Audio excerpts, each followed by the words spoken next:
If your hanging basket looks something like this, then you'll want to stick around for the next few minutes because Justin Kroening is here from Stone Silo Prairie Gardens with some help for all of us. Hi, Justin. Hi, Rachel. Thanks for coming on. I welcome. posted the picture of this poor little plant on Facebook. And what should we do if some of our hanging baskets look like this guy? Well, typically when this happens, you have something has gone wrong, whether it's too much water or typically lack of water. Okay. Very often when people go on vacation, they have a hard time watering their plants. And it was so hot and humid and hot. Very that hot. our plants suffered because of that, maybe? Yes, they did. Okay. Yes, they did. And then the sun, and if you're watering midday when the sun is out, that's also going to be bad for your plants because that scorches the leaves. So your best time to water is either in the morning or in the evening when the sun is low. Okay. And when you think about that, when it rains, the sun is never out. It's always cloudy. So, and the water gets on the leaves and then the sun scorches the leaves. So that could be a part of the problem here. And then overwatering becomes an issue, and you can feel how heavy this is. Yeah. So this one you want to let it dry out now because there's too much water in there. Too much water. Okay. Should we cut it back? Yes, I would cut it back, but you need to leave some of this because you want the plant to go through the process of photosynthesis. So you have to leave some of the leaves on there. But I would cut the majority of this dead stuff off, and then I would leave it in a somewhat sunny place, but a little bit of shade. Okay. And I would avoid watering it until it's dry. All right. So we're going to let this one dry out. We'll cut it back later. And look at all the dead stuff it left behind. So let's say you're going on vacation and you can't be watering it all the time. Your plants. That is the number one problem with our container plants, is that when you leave for 10 days, they don't get water.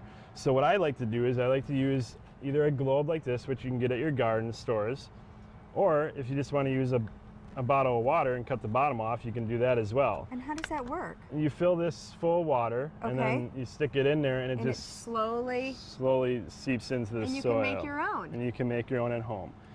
Another problem people are having, Japanese beetles. Japanese beetles have started to emerge. They're definitely a little bit destructive. They like to chew on your foliage, and they can skeletonize the leaves. Okay.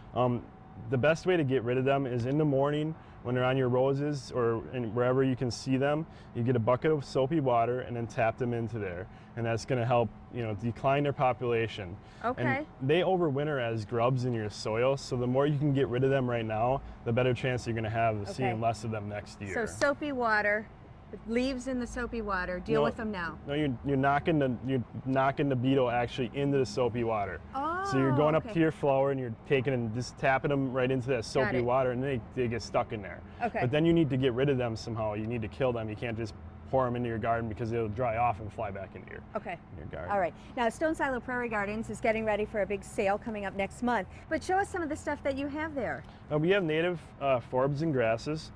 And this is one of our best-selling grasses. This is little blue stem, and this is purple prairie clover. This is gorgeous right now. Very pretty flower on it. And these are all native, so they should do well? They do fairly well. Any plant needs to be placed in the right spot.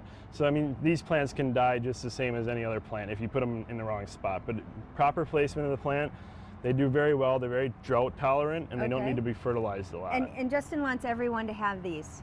This is milkweed. This is our orange butterfly weed. It's in the milkweed family, and the monarch caterpillar is using this as a food source. So plant that to bring the monarchs back. Yes, Thanks, absolutely. Justin. Thank you. You can find Justin at Stone Silo Prairie Gardens, and we'll put a link on our website, fox11online.com. Click on Good Day Wisconsin, and we'll be right back.